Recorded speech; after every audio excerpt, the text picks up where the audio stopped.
સીતારામ બધાઈને. વાગી ગયા સવારના 10:05 અને વાસી કામ કરી લીધું. આજે શનિવાર છે અને શાળાએ વહેલું નથી જવાનું છે 11 વાગે. સીઈટીની કંઈક એક્ઝામ છે વિદ્યાર્થીઓના સ્કોલરશીપની, એટલે 4 વાગ્યા સુધીનો પ્રોગ્રામ છે. ત્યાં રહેવાનું.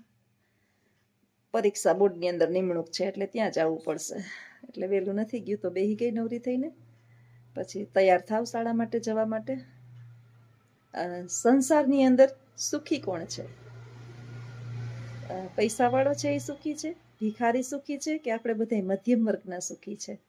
તો આ ત્રણમાંથી એ કંઈ સુખી નથી. સુખી એ છે કે જેણે પોતાના મનને સમજાવી લીધું છે, મનને મનાવી લીધું છે. પ્રશ્ન એમ થાય કે બેન, મનને કેમ મનાવી લીધું હોય અને એ સુખી?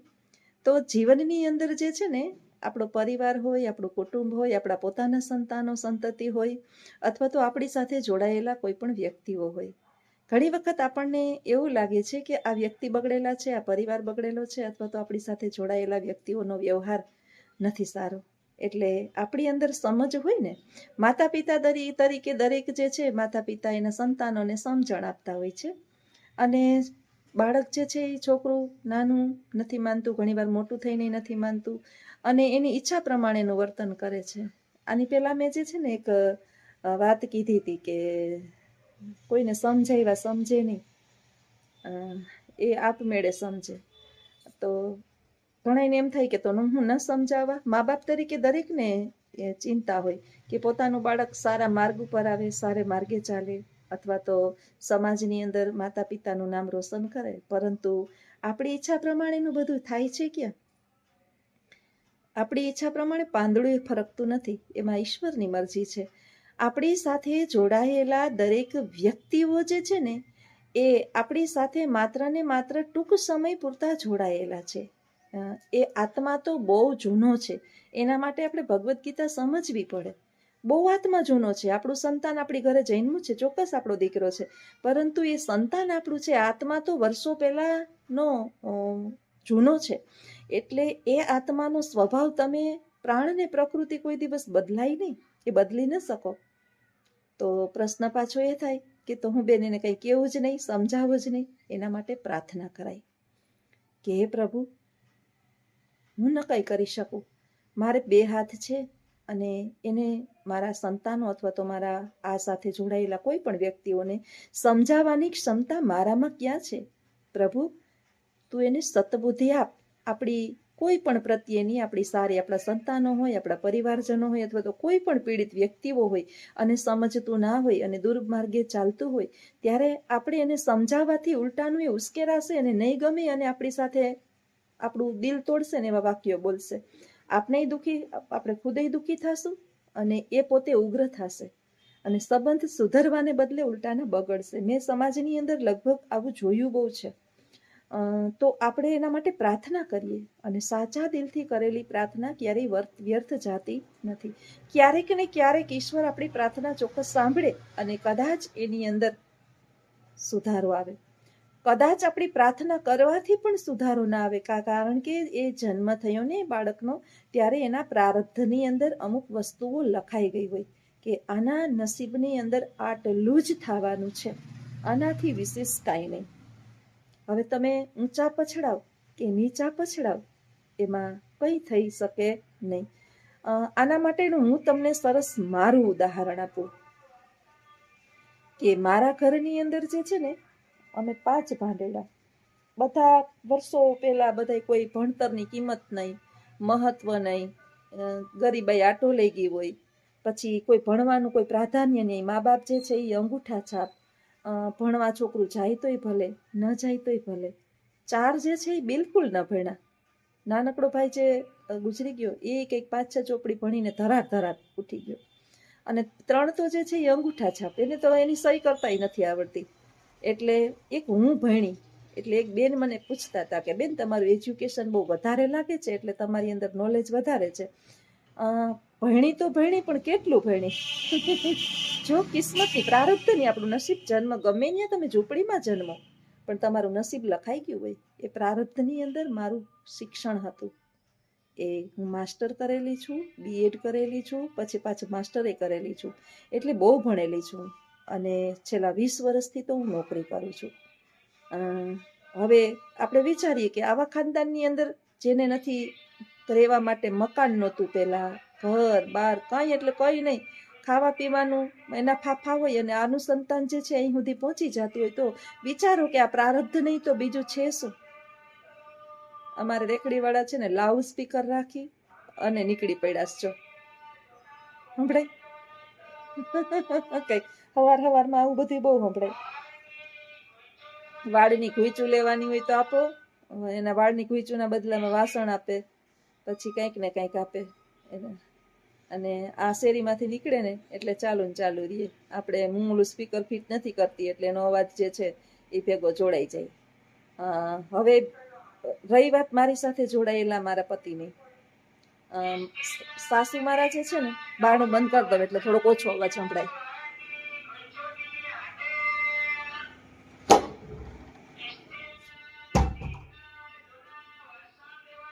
આવું જ છે જો, તો એનો અવાજ તો આવશે જ. હવે રહી વાત જે છે ને અમારા બાને બહુ શોખ હતો ભણાવવાનો. એને અજીતને ભણાવવા પાછળ બહુ પ્રયત્ન કર્યા. બધા છોકરાને ગુજરાતી માધ્યમમાં બેસાડ્યા અને એને અંગ્રેજી માધ્યમમાં બેસાડ્યો. ફી ભરવાની તેવડ નહોતી, તોય બહુ ફી ભરી, ખર્ચો કર્યો, છતાંય 4 જ ચોપડી ભણ્યો. રેલવે સ્ટેશનની અંદર બેગ લઈને છોકરાઓ ભેગો રખડવા વયો જાય. બા જે છે એ બિચારા કામે વયા જાય, છોકરીઓ છે એને ભેગી કામે વયું જાય. બીજા ભણ્યા, આ ન ભણ્યો. હવે એના પ્રારબ્ધ લખાઈ ગયેલું હતું, બહુ પ્રયત્ન કર્યો છતાંય ન ભણ્યો. એના નસીબની અંદર ભણતર હતું જ નહીં, ઢહેડો હતો. નસીબ એના હારા કે એક મેં ભણી લીધું હતું એટલે હાયલું ગાડું. તો હવે વિચારવાનું આપણે કે હું તો મારા જ ઘર ઉપરથી વિચારી શકું કે મારા 2 છોકરા, હું શિક્ષક અને એક છોકરો એ શિક્ષક, સરકારી શિક્ષક બની ગયો. એક નાનકડો જે છે એને 12 પહોંચાડીને મરીન એન્જિનિયર બન્યો, મરીન એન્જિનિયર ITI કરીને. છતાંય નોકરી તમારે કરવી જ નથી, એના યોગની અંદર વિદેશ લખેલું હતું. બાળકનું આપણે ચિંતા વ્યર્થ કરીએ. બાળકના પ્રારબ્ધની અંદર જો દુઃખ લખેલું હોય ને, તો મા બાપ આકાશ પાતાળ એક કરે ને તો એને સુખમાં પરિવર્તિત ન કરી શકે. અને બાળકના પ્રારબ્ધમાં જો સુખ લખેલું હોય તો મા બાપ કાંઈ જ ના કરે તો એના નસીબની અંદર સુખ આવે ને આવે. કારણ કે એ બાળક જે છે એ આગલો આત્મા છે. એ આત્માના પ્રાણ અને પ્રકૃતિ એની સાથે જોડાયેલા હોય, સ્વભાવ અને એનું પ્રારબ્ધ નસીબ પણ એની સાથે જોડાયેલું હોય. આપણે એના માટે કરવાવાળા કોણ? આપણે ખુદ મૂળિયા વિનાનું ઝાડવું છીએ. આપણી ખુદની ખબર નથી, આપણાથી એક પર્ણ પણ હલતું નથી. આ તો ખાલી આપણને અભિમાન છે કે હું કરું એ જ અજ્ઞાનતા, સકટનો ભાર જેમ શ્વાન તાણે. ગાડા નીચે કૂતરું હાલ્યું જતું હોય તો ગાડાને એવું અભિમાન હોય કે આ ગાડાનો ભાર હું ઉપાડું છું, પણ ખરેખર ગાડાનો ભાર તો બળદ ઉપાડીને જતા હોય. આવું અભિમાન લઈને આપણે બધા ફરીએ છીએ કે મારાથી જ આમ, હું જ હોશિયાર, મારાથી જ આમ ઘર ચાલે, હું હોય તો જ. આ ઘરની અંદર જે છે ને, હું ન હોત ને તો આમ જ હાલવાનું હતું. ઈશ્વરે લખેલું છે આ બધું, મારું કે તમારું કોઈનું લખેલું નથી. ઘણા એમ કહે છે કે આપણે આમ કરીએ, આપણે કાંઈ કરી જ ન શકીએ. ઈશ્વરથી બળવાન કોઈ છે નહીં. હા, તમારા દુઃખો જે છે એને સહન કરવાની શક્તિ તમને ઈશ્વર ચોક્કસ આપે. તમારું જે મન પડી ભાંગે અને તમે જિંદા લાશની જેમ ફરો, એ તમે ના ફરો. જો તમારી અંદર ઈશ્વરમાં આસ્થા હોય અને સાચા દિલથી પ્રભુને પ્રાર્થના કરતા હોય તો તમને દરેક દુઃખ સહન કરવાની ઈશ્વર શક્તિ આપે અને એનો રસ્તો બતાવે. બાકી બીજું કાંઈ જ આપણાથી થઈ શકે નહીં. એટલે આપણે વ્યર્થ ચિંતા નકામી છોડી દઈએ. નસીબ ઉપર લગભગ આખું વિશ્વ ચાલે છે. 4 ચોપડી ભણેલા ધીરુભાઈ પાવડર વેચતા, પેટ્રોલ ભરતા અને સપનું જોતા હતા કે મારી એક દિવસ પેટ્રોલ પંપ હોય. એવું સપનું તો આ પેટ્રોલ પંપવાળા ઘણા જે પેટ્રોલ ભરતા હશે એ નહીં જોતા હોય, એવા સાબુ ઘણાએ નહીં વેચ્યા હોય. નસીબની વાત છે. ચા વેચનાર નરેન્દ્ર મોદી જે છે, ચા વેચતો, તો ચા તો વેચનારા મોટા ઘણા બધા છે. એનું નસીબ કામ નહીં કરતું હોય. નસીબની વાત છે. યોગ લખેલા હોય. એ નરેન્દ્ર મોદી જે છે ને એ રાજયોગમાં જૈનમાં હોય, એના નસીબની અંદર રાજયોગ હોય. અને ધીરુભાઈ જ્યારે જૈનમાં હોય ને તે અમુક સમય દરમિયાન સ્ટ્રગલ કરી, મહેનત કરી અને એની અંદર લક્ષ્મીનો યોગ હોય. એના એ યોગ વિના કાંઈ થાય નહીં. આપણે ઊંચા પછડાવ કે નીચા પછડાવ, તમે તમારા ઘરની અંદર ક્યારેક અનુભવ કરજો કે તમે આખા મહિના, વરસ, 5 વરસ એમ કરી અને 60-70 હજાર રૂપિયો ભેગો કર્યો હોય ને અચાનક જ એવું કંઈક તકલીફ આવી પડે અને એ પૈસા વયા જાય. આપણા કિસ્મતમાં નથી એટલે વયા જાય છે. એટલે સંતોષ સાથે જીવીએ અને બધું ઈશ્વર ઉપર છોડી દઈએ, સત્કર્મ કરીએ અને સમજાવવાનું છોડી દઈએ. બીજાને સમજાવશું ને એટલે એને ગમશે નહીં અને આપણે એના માટે ખરાબ બની જાશું. બસ આપણે એટલું ધ્યાન આપીએ કે આપણો પરિવાર જેટલા પણ સમય પૂરતો આપણી સાથે છે, એ પરિવારની અંદર આપણા ભાઈ બહેન, મા બાપ અથવા આપણા સંતાનો કોઈ પણ આપણી સાથે છે, એ જ્યાં સુધી આપણી સાથે છે ત્યાં સુધીના આપણા સંબંધો બગડે નહીં એની કાળજી રાખીએ. તમે વારંવાર કોઈને સમજાવવાની કે શિખામણ આપવાની પ્રયત્ન કરીએ ને એટલે તમે એના માટે અણગમો પ્રત્યે બની જાવ, એને ગમો નહીં પછી. અને આપણે હાથે કરી અને આપણા સંબંધ ના બગાડીએ. આવો મારો વિચાર છે. કારણ કે અનેકો અનુભવો પછી અને અનેકો માણસો સાથેના આપણા કહીએ ને કે 20 વર્ષની જોબ એટલે અનેકો માણસો આપણી સાથે મળ્યા હોય, એને મળી અને છેલ્લે એટલું તો આપણે એક તારણ કાઢી જ શકીએ કે ન સમજે મનુષ્ય જાત જે છે, પશુઓને, પક્ષીઓને તમે ટ્રેન કરી શકો, મનુષ્યને ન કરી શકો. એ એના મન પ્રમાણે ચાલે, કારણ કે એના મનની સાથે એક આત્મા જોડાયેલો છે અને આત્મા તો બહુ પુરાણો છે. આપણે ભગવદ્ ગીતાનો શ્લોક છે ને કે આત્મા ખૂબ જૂનો છે, અજર છે, બહુ શાશ્વત છે. શરીરના હણાવાથી એ હણાતો નથી. શરીર મરે છે, આત્મા થોડો મરે છે. આત્મા તો એક યોનિમાંથી બીજા યોનિમાં, બીજા યોનિમાંથી ત્રીજા યોનિમાં, એમ જેવા આપણા કર્મ એવો આપણો જન્મ, અને એ જન્મની અંદર આપણે એના પરિણામ સ્વરૂપ આ પૃથ્વી પર આવીએ અને જ્યારે આપણું બધું પૂર્ણ થાય અને સત્કર્મ જે છે એ આપણા સારા થાય ત્યારે આપણે મોક્ષ મળે અને કદાચ સારો જન્મ પણ મળે. તો કોણ સુખી થાય એની આ જ વ્યાખ્યા જો તમને કેવી લાગી હોય, મને તો આવી લાગે એટલે હું તો મારી લાઈફમાં કોઈને ન સમજાવું. મારા દીકરાને મેં કોઈ દી શિખામણ નથી આપી, આપવું જ નહીં. મને ખબર જ છે કે ઈશ્વરે જે ધાર્યું છે ને એ થઈને જ રહેવાનું છે.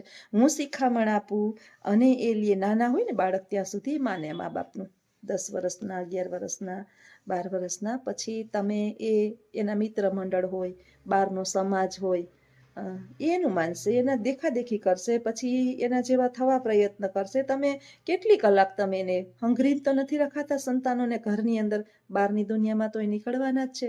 સદનસીબે સંતાનો સારા હોય તો તમને સુખ આપશે અને આપણા નસીબ કદાચ એવા પણ હોય તો દુઃખ પણ પ્રાપ્ત થાય. પણ શિખામણ બહુ જરૂરથી વધારે જો બાળકોને અથવા તો કોઈ પણને વધી જાય તો 100% આપણે એના દુશ્મન બની જઈએ. આ વિચાર તમને કેવો લાગ્યો એ ચોક્કસ જણાવજો. આવજો. સીતારામ.